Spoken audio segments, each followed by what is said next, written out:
नमस्कार, मैं हूं दीपाली राणा। आप देख रहे हैं योर मनी, पर्सनल फाइनेंस से जुड़ा हमारा ये स्पेशल शो जो हम अपने व्यूअर्स की हेल्प के लिए लेकर आते हैं। अगर आपके पास फाइनेंसेस रिलेटेड कोई क्वेरीज हैं, फाइनेंशियल प्लानिंग कैसे कर सकते हैं, कैसे शुरुआत करें, शुरुआत जो की है वो बेहतर है या फिर नहीं, किसी भी किस्म का सवाल अगर आपके पास है आपकी फाइनेंशियल प्लानिंग को लेकर, तो आप योर मनी में आकर अपने क्वेश्चंस पूछ सकते हैं। तरीका बेहद सिंपल है। आप हमें ईमेल, व्हाट्सएप या सोशल मीडिया प्लेटफॉर्म्स के थ्रू कनेक्ट कर सकते हैं। 7045220000 हमारा व्हाट्सएप नंबर है। yourmoney@nw18.com हमारी ईमेल आईडी है। फेसबुक, ट्विटर पर जाइए, ये शो लाइव भी देख सकते हैं। साथ ही #AskUsYourMoney लिखकर अपना सवाल हमें लिख भेजिए। हमारे साथ हैं मनी फ्रंट के को फाउंडर और CEO मोहित गांग, आपकी सभी क्वेरीज को आंसर करने के लिए। मोहित, गुड इवनिंग, वेलकम। और क्वेरीज लेंगे उससे पहले बात करेंगे बिजनेस साइकिल फंड के बारे में। ये जो कैटेगरी ऑफ फंड है ये कौन सी है, कहाँ इन्वेस्ट होता है और किस कैटेगरी ऑफ इन्वेस्टर्स को ये सूट करता है, तमाम बारीकियां समझते हैं बिजनेस साइकिल फंड के बारे में। तो बताइए पहले तो basics, Mohit, business cycle fund होता क्या है? जी Deepali, thank you very much. देखिए, बिजनेस साइकिल फंड जो है, और जैसा कि नाम दर्शाता है, ये बिजनेस की अलग अलग साइकिल्स को कैप्चर करने का एक तरीका है, ये एक जरिया है। यहाँ पर अगर हम इसे ब्रॉडली समझना चाहें तो जो इकोनॉमिक साइकिल्स होती हैं दीपाली, वो बहुत लंबी होती हैं, बहुत ब्रॉड बेस्ड होती हैं।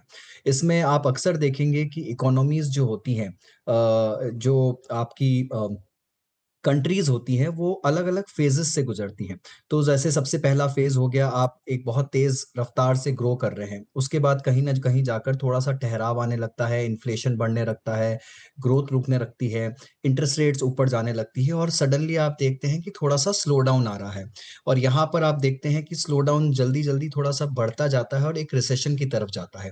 फिर यहाँ पर आपकी रेट साइकिल कम होती है और फिर से आप देखेंगे कि इकोनॉमिक रिकवरी साइकिल वापस अपना दौर पकड़ती है। यहाँ पर अगेन एक्सपेंशन होने लगता है, नए प्रोजेक्ट्स आने लगते हैं जब दरें नीचे आ जाती हैं और फिर से इकोनॉमी वापस उसी साइकिल की तरफ जाती है। तो ग्रोथ, एक्सपेंशन, कॉन्ट्रैक्शन, रिसेशन, ये जो 4 फेजेस होते हैं इकोनॉमी के, ये अक्सर चलते ही रहते हैं और इकोनॉमीज इन फेजेस में से गुजरती रहती है, जैसे-जैसे आपकी मार्केट साइकिल्स भी इन फेजेस से गुजरती रहती है। तो होता ये है कि हर फेज में कुछ अलग सेक्टर्स, कुछ अलग तरीके, कुछ अलग निवेश की शैली जो है वो काम करती है। तो काफ़ी बार आप देखेंगे जब डाउनटर्न आता है तो एफएमसीजी या फार्मा, जिन्हें हम डिफेंसिव्स बोलते हैं, वो ज़्यादा अच्छा करते हैं। आप देखेंगे कि जब इकोनॉमी बहुत तेज़ रफ्तार से चल रही है, बहुत हॉट इकोनॉमी हो रखी है, काफ़ी अच्छी ग्रोथ चल रही है, सब कुछ अच्छा चल रहा है, तो कैपिटल गुड्स, इंफ्रास्ट्रक्चर, बैंकिंग, इस तरह की कंपनियाँ ज़्यादा अच्छा करती हैं। तो एक बिज़नेस साइकिल फंड का काम ये है कि सबसे पहले तो वो ये पता करें कि इकोनॉमी अभी एग्ज़ैक्टली साइकिल में किस फ़ेज़ पर है, कहाँ पर है और किस रफ़्तार से चल रही है। उस फ़ेज़ के हिसाब से वो लोग उन सेक्टर्स में निवेश करते हैं जो कि उस फ़ेज़ की इकोनॉमी में सबसे ज़्यादा आपको रिटर्न दे पाएँ। तो यहाँ पर बहुत डायनामिक मैनेजमेंट होता है आपके पैसे का। जो फंड मैनेजर है उस पर बहुत ज़्यादा निर्भरता है कि वो कितनी अच्छी तरीके से, कितनी सुलभता से इकोनॉमिक साइकिल्स को पढ़ पाएगा और उनके हिसाब से आपके निवेश को अंजाम दे पाएँगे। तो ये एक अच्छा ज़रिया हो सकती है, बट ये अग्रेसिव स्टाइल ऑफ इन्वेस्टिंग है। यहाँ पर रिस्क भी ज़्यादा होता है बिकॉज़ यहाँ पर आप पूरी तरह से फंड मैनेजर के एक्यूमेन पर, उनकी क्या बोलते हैं, उनकी रीडिंग पर, मार्केट की रीडिंग पर निर्भर करते हैं और वो कितना जल्दी इन एंड आउट मूव करते हैं इन साइकिल्स में से, उस पर बहुत ज़्यादा निर्भर करता है कि आपका पोर्टफोलियो कैसा बिहेव करेगा। ओके, चलिए, तो ये बिजनेस साइकिल फंड के बारे में तमाम डिटेल्स हुई। एक चीज़ और क्विकली आपसे पूछना चाहेंगे, अगर कोई पोर्टफोलियो क्रिएशन करना हो तो क्या रेलेवेंस है इस कैटेगरी ऑफ फंड की इन पोर्टफोलियो? क्या ये मस्ट है या फिर आपको किसी स्पेसिफिक किस्म का एक्सपोजर चाहिए तो आप इसको पिक कर सकते हैं? जी, तो दीपाली जी, देखिए, इस स्ट्रैटेजी के बेनिफिट्स तो बहुत ज़्यादा हैं। ये आपको सही टाइम पे सही मार्केट साइकिल को कैप्चर करने की क्षमता देती है। आपके पोर्टफोलियो के रिटर्न्स को एक एक्स्ट्रा किकअप दे सकती है, एक एक्स्ट्रा लेग दे सकती है, अच्छा अल्फा जनरेट कर सकती है। एक तरह से ये हेजिंग प्रक्रिया भी है कि बुरे मार्केट साइकिल्स में आपके पोर्टफोलियो को थोड़ा-सा हेज कर देती है और थोड़ा डाइवर्सिफिकेशन भी अच्छा मिल जाता है। बट यहाँ पर रिस्क बहुत ज़्यादा है। अगर फंड मैनेजर ने गलत टाइम पर गलत मार्केट साइकिल को पकड़ लिया, तो यहाँ पर नुकसान होने के चांसेस भी बहुत ज़्यादा है। तो जो बहुत अग्रेसिव निवेशक है, जो थोड़ा अच्छे जानकार है निवेश के मामले में, जिनको वोलैटिलिटी से इतना घबराना नहीं होता है, जो कि मार्केट की साइकिल्स को अच्छे से पचा सकते हैं और जो कि लॉन्ग टर्म निवेशक हैं, उनके लिए ये सेक्टर या उनके लिए ये जो निवेश की प्रक्रिया है, शैली है, वो काम आ सकती है, कारगर सिद्ध हो सकती है। पर यहाँ पर आप ध्यान रखें कि आप इस पे ओवर एक्सपोज़र ना ले लें। आप एट बेस्ट, क्योंकि ये थीमैटिक कैटेगरी है, आप एट बेस्ट अपने पोर्टफोलियो का 10% तक आप इस तरह की थीम्स में जा सकते हैं, उससे ज़्यादा आप निवेश ना करें। और जब तक कि अच्छे सलाहकार या अच्छे डिस्ट्रीब्यूटर, एडवाइज़र आपके साथ में ना हो, इसमें बिल्कुल भी निवेश नहीं करना चाहिए।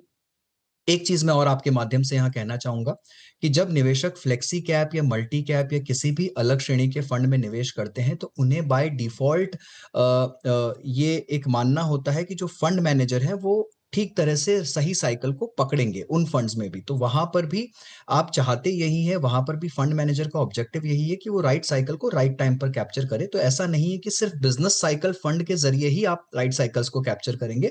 बट हाँ, बिज़नेस साइकिल फंड स्पेसिफिकली इस थीम पर काम करता है, तो थोड़ा high risk, high return strategy है और इसमें ओवर एक्सपोज़र बिल्कुल भी नहीं लेना चाहिए। ओके, चलिए, तो ये बात हुई बिजनेस साइकिल फंड के बारे में। अब क्विकली क्वेश्चंस को करते हैं शामिल। पहला सवाल लेते हैं। पहले व्यूअर रोहित नोएडा से हमारे साथ कनेक्टेड हैं। रोहित, गुड इवनिंग, बताइए अपना क्वेश्चन। Good evening ma'am. मैंने ये जो इन्वेस्टमेंट शुरू किया अभी 6 महीने पहले से, 5 फंड है मेरे पास, 2-2 हजार SIP कर रहा हूँ और 1 लाख रुपए मैंने लमसम डाला हुआ है। टोटल मेरे पास फंड है 6। तो अब जब से है मैम, तब से ये माइनस पे चल रहा है और मार्केट अभी करेक्शन पे है। तो मुझे ये पूछना है आपसे कि इसी में मैं कंटिन्यू करूं या मैं फंड चेंज करूं? आपका होराइजन क्या है, मतलब किस नजरिए के साथ आप इन्वेस्ट कर रहे हैं, क्या आपका गोल है? मैम 10 साल बाद रिटायरमेंट का। अब 40 का हूं मैं। ओके, तो 10 साल का होराइजन है। 80 लाख से 1 करोड़ का इनका टारगेट है और फिलहाल पोर्टफोलियो इनका माइनस में। आपने कब बनाया ये पोर्टफोलियो, कितना समय हो चुका है? 6 मंथ। 6 मंथ्स, ठीक है। जी हाँ। Axis India manufacturing 2000 HDFC defence, HDFC large mid cap 2000 ICICI Pru blue chip, Nippon India multi cap 2000 और फ्रैंकलिन इंडिया मल्टी कैप में 1 लाख का लमसम इन्वेस्टमेंट है। पोर्टफोलियो फिलहाल माइनस में है। कितना नीचे है आपका भी पोर्टफोलियो रोहित?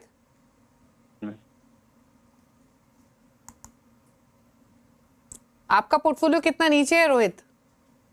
मैम टोटल मैं बता रहा हूँ आपको, टोटल 8000 है मैम। 8000 माइनस में है? जी हाँ। ओके, ठीक है। तो बताइए क्या सजेशन इनके लिए, इनके पोर्टफोलियो पर और इनके गोल पर, मोहित? जी, तो रोहित जी देखिए, आपने पोर्टफोलियो तो काफ़ी ठीक-ठाक बनाया है। आपने एक अच्छा लार्ज कैप फंड यहाँ पर चुना है, एक अच्छा लार्ज एंड मिड कैप चुना है और एक मल्टी कैप चुना है, जहाँ पर आपको मिड और स्मॉल का एक्सपोज़र भी ठीक-ठाक मिल रहा है। लार्ज कैप हैवी टिल्ट है बिकॉज़ प्योर लार्ज कैप है और बाकी भी फंड जो है वो थोड़े से लार्ज कैप ओरिएंटेड हैं। 2 आपने यहाँ पर सेक्टोरल या थीमैटिक फंड ले रखे हैं, डिफेंस और मैन्युफैक्चरिंग, जो कि obviously high beta, high risk funds हैं और शायद आपने मार्केट साइकिल के पीक में इन सेक्टर्स में निवेश किया है, जहाँ पर ये सेक्टर्स वैसे भी बहुत ज़्यादा ओवर वैल्यूड थे, राइट? तो यहाँ पर मेरी राय ये रहेगी कि देखिए आपको अभी हुए हैं सिर्फ 6 महीने। 6 महीने में आपका कुछ अगर 10,000 रुपए की एसआईपी के हिसाब से 60,000 का निवेश गया है मार्केट में और आप पोर्टफोलियो बना रहे हैं 10 साल के हिसाब से, राइट? तो 6 महीने में आप 10 साल को प्लीज़ जज ना करें।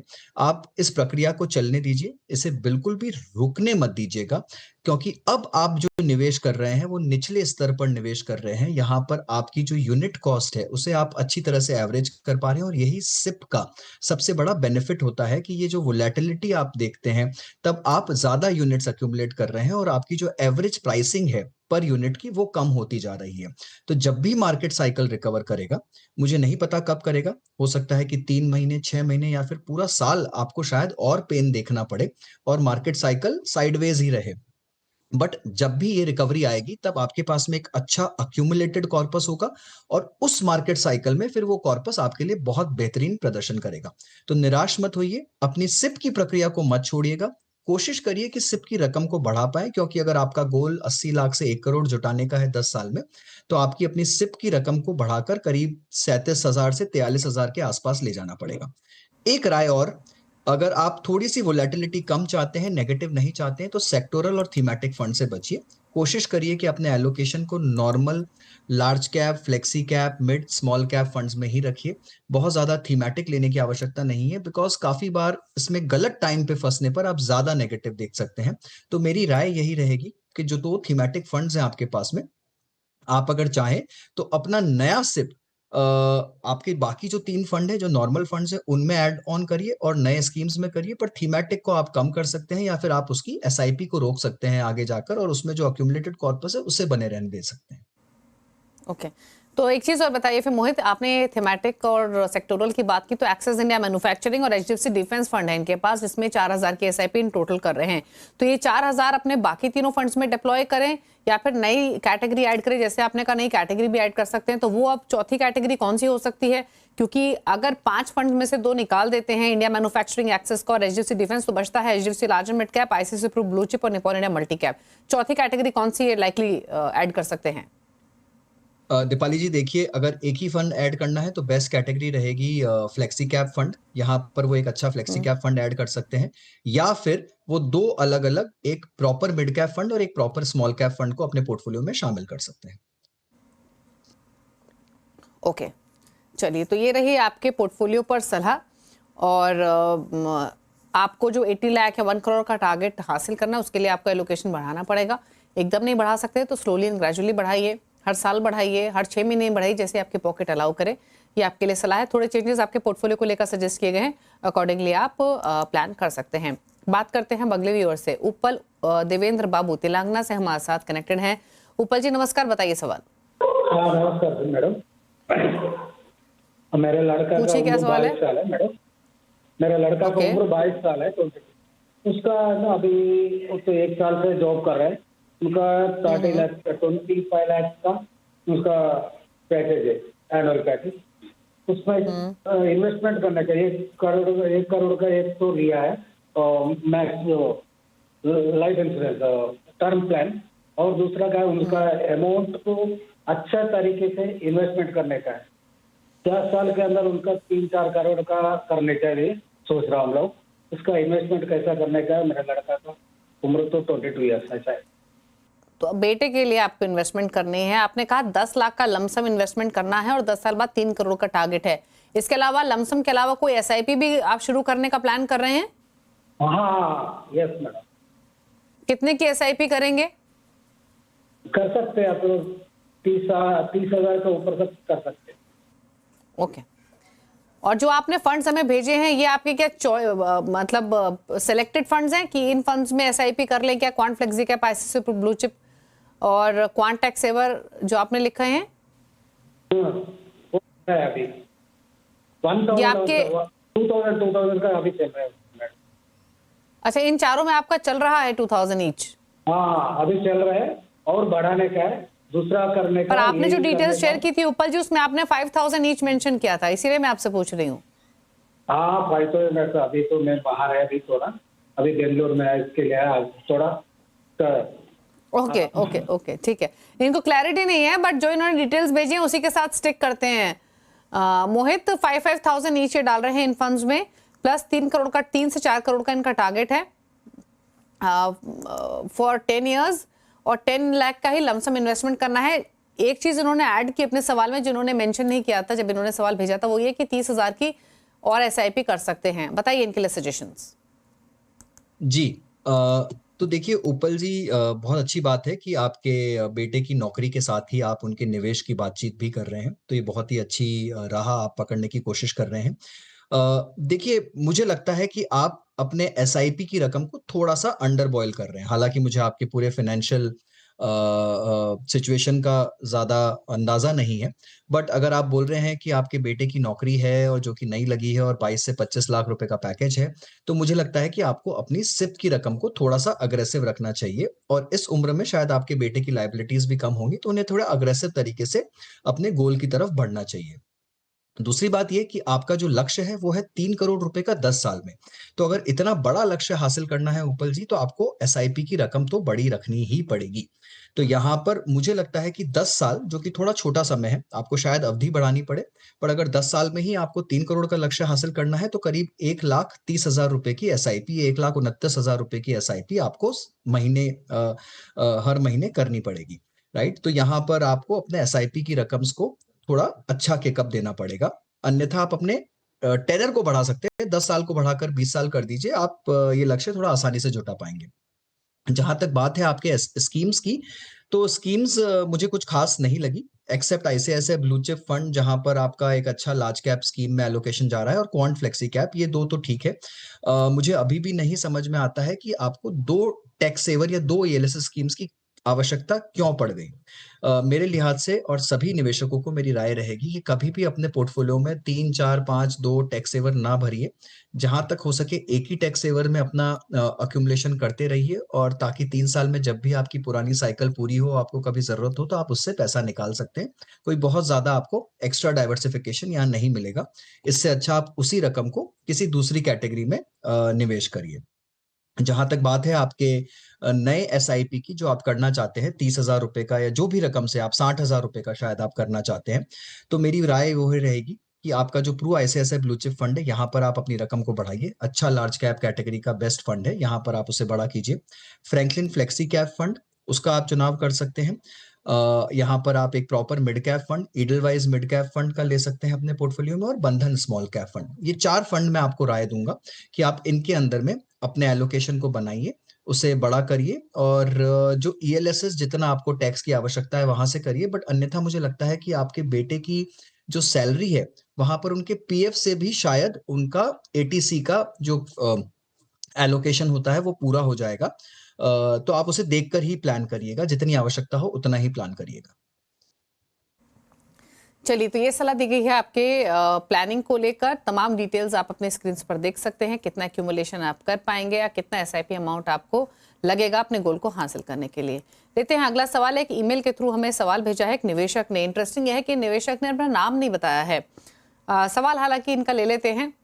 7 साल के लिए निवेश करना चाहते हैं और उस पर इनका सवाल है। Nippon India small cap 6,500 in fact सभी फंड्स में 6,500 ईच डाल रहे हैं, और लगभग इनके पास 9 फंड्स हैं। कौन से ये 9 फंड्स हैं? Nippon India small cap, ICICI Pru blue chip, Motilal Oswal mid cap, HDFC focus 30, Motilal Oswal funds of fund, Parag Parikh flexi cap, Nippon multi cap, ICICI value discovery और SBI कॉन्ट्रा।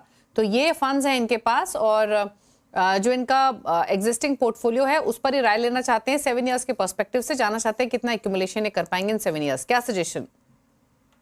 जी दीपाली जी, तो देखिए 58,500 रुपए के आसपास की SIP है, अगर मैं ठीक से देख पा रहा हूं तो। और अगर मैं इस पे 12% की रेट अज्यूम करूं तो 7 साल में ये करीब 77 लैक्स के आसपास का पोर्टफोलियो जुटा लेंगे। अब इनका लक्ष्य अगर 1 करोड़ का है, तो अगर ये 10% से अपने सिप को स्टेप अप करेंगे तो आसानी से अपने लक्ष्य को हासिल कर लेंगे 7 साल में। या फिर अपने जो SIP की रकम है उसे 58,500 से थोड़ा सा अगर बढ़ा दें, 75 के आसपास ले जाएं, तब भी ये अपने लक्ष्य को आसानी से हासिल कर लेंगे। राइट, तो ओवरऑल देखिए फंड सिलेक्शन मुझे बहुत अच्छा लगा। काफी बेहतरीन फंड सिलेक्शन इन्होंने किया है, बहुत अच्छे स्कीम्स इन्होंने अपने पोर्टफोलियो के लिए चुने हैं। तो वहां मुझे कोई क्या बोलते हैं कि कुछ बदलाव की ज्यादा आवश्यकता नहीं लग रही है। आपने पोर्टफोलियो को अच्छे से बैलेंस भी कर रखा है, तो आपको वहां पर भी कोई ज्यादा नए एडिशंस करने की जरूरत नहीं है। आपने मिड कैप फंड ले रखा है, स्मॉल कैप ले रखा है, pure large cap, focused, FOF मैं समझता हूँ आपने शायद इंटरनेशनल एलोकेशन कर रखा है, और मल्टी कैप, डिस वैल्यू और कॉन्ट्रा, आपने सारी थीम्स को, सारे मार्केट कैपिटलाइजेशंस को अच्छे से कवरेज दिया है। डोमेस्टिक, इंटरनेशनल, सब कुछ आपने कवर किया है, तो कोई बदलाव की आवश्यकता नहीं है। आप जब अपने SIP की रकम को बढ़ाना चाहें या कुछ नया स्कीम अगर आप शामिल करना ही चाहें, तो बस एक ही चीज की कमी है आपके पोर्टफोलियो में, वो है कि आपके पोर्टफोलियो में कहीं भी कोई पैसिव एलोकेशन नहीं है। तो अगर आगे चलकर आप किसी अच्छे पैसिव फंड को, किसी अच्छे इंडेक्स फंड को अपने पोर्टफोलियो में शामिल करना चाहें, तो उसे भी आप कर सकते हैं। अन्यथा पोर्टफोलियो में किसी भी बदलाव की कोई आवश्यकता नहीं है। चलिए, तो ये सलाह दी गई है आपके पोर्टफोलियो को लेकर। 7 साल में जो आपकी SIP है, आप 77 से 78 लाख के बीच कमा सकेंगे। अगर 1 करोड़ लेना चाहते हैं इस पोर्टफोलियो से, तो हर साल 10% स्टेप अप कीजिए। पोर्टफोलियो आपका सही है, इन्वेस्टेड रहिए, टाइम टू टाइम अपने इस पोर्टफोलियो को रिव्यू करते रहें। चलिए, रुकने इसी के साथ एक ब्रेक के लिए, लौटेंगे तो कुछ और क्वेश्चंस को करेंगे शामिल। चल वापस आते हैं।